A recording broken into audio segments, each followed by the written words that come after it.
আচ্ছা দেখুন, আপনাদের ডিভোর্সের সবকিছু রেডি হয়ে গেছে, কিন্তু সিগনেচার করার আগে একটাবার চিন্তা করে দেখেন যে আসলে আপনারা ডিভোর্স দিবেন কিনা। না না না না, উকিল সাহেব আমি ডিভোর্স দিতে চাই না। উকিল সাহেব প্লিজ কিছু একটা করেন। আমি আমার বোনের অনেক এই ভালোবাসি। চুপ করেন। দেখেন স্যার, আমি এত কিছু মানতে চাইতেছি না। আমি ওর ডিভোর্স দিব, তাই আপনার কাছে আসছি। আপনি কাগজ দেন, আমি সই করতেছি। বউ তুমি এটা কি কইতেছো? তোমার লাগে আমি আমার বাপ মা ছাড়ছি, তোমার নিয়ে আমি আলাদা সংসার করছি, তুমি আমার কেন ছেড়ে দিতেছো? আমার কি দোষ তুমি কও? কি দোষ তুমি জানো না? হ্যাঁ, এত মোটা একটা মানুষের সাথে কখনো কোনো সংসার করা যে কেউ করতে পারে? শুইতে গেলে একলা খাট লাগে, আমার শোর কোনো জায়গা থাকে না, নিচে শোয়া লাগে।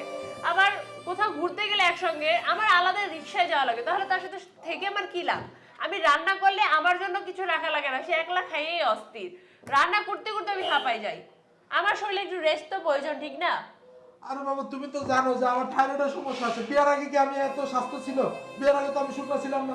বিয়ের আগে তো এত খাও নাই। তুমি তো জানো এটা আমার একটা রোগ, আমার তো স্বাস্থ্য ছিল। আমি তো বিয়ের পর থেকে আমার মোটা হওয়া করছে। বিয়ের আগে তো আমি আমার মধ্যে একটু রান্না করে তোমাকে খাওয়া না, তুমি খাবা কিভাবে? প্লিজ তুমি আমার ছেড়ে যাও না বউ, আমি অনুরোধ আপনি করতেছি। কাগজ দেন, আমি বউ তুমি আমার ছেড়ে না, উকিল সাহেব মানা করেন না, আমি সত্যি কইতাছি। আমি খাওয়া দাওয়া কমাইতে শুকাই যাবো। বউ তুমি ছেড়ে না, প্লিজ প্লিজ উকিল সাহেব।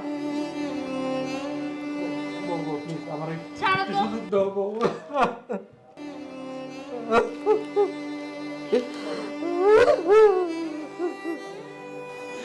সমাজে ভালো মানুষের কোনো দাম নেই গালিব সাহেব। কোনোভাবেই আপনাদের সম্পর্কটা টিকিয়ে রাখতে পারলাম না। আমি অনেক চেষ্টা করেছিলাম। ম্যাডাম, আপনি চাইলেই কিন্তু পারতেন। ওনার দোষ কি? উনি একটু মোটা, বেশি খায়, জায়গা বেশি লাগে, এই তো, তাতে কি? ওনার তো সুন্দর একটা মন আছে। উনি তো আপনাকে কোনো জায়গা থেকে কমতে রাখেনি বলুন। আপনি যখন যা চেয়েছেন তাই দিয়েছে। আমি যতটুকু গালিব সাহেবের কাছ থেকে শুনেছি, সে প্রচণ্ড ভালোবাসে আপনাকে, কিন্তু তার ভালোবাসার মূল্য আপনি তাকে দিতে পারেননি। দেখুন, আমি একজন উকিল মানুষ, এগুলোই আমার কাজ। যখন জোড়া লাগানোর তখন জোড়া লাগাই, যখন ভাঙানোর তখন ভাঙাই। চেষ্টা করি আমরা, আমরাও তো মানুষ। গালিব সাহেব, কান্নাকাটি করবেন না, নিন সিগনেচারটা করুন, ধরুন। আচ্ছা দেখুন না, এখন তো কান্নাকাটি করে কোনো লাভ নেই। উনি তো সিগনেচার করে দিয়েছেন অলরেডি।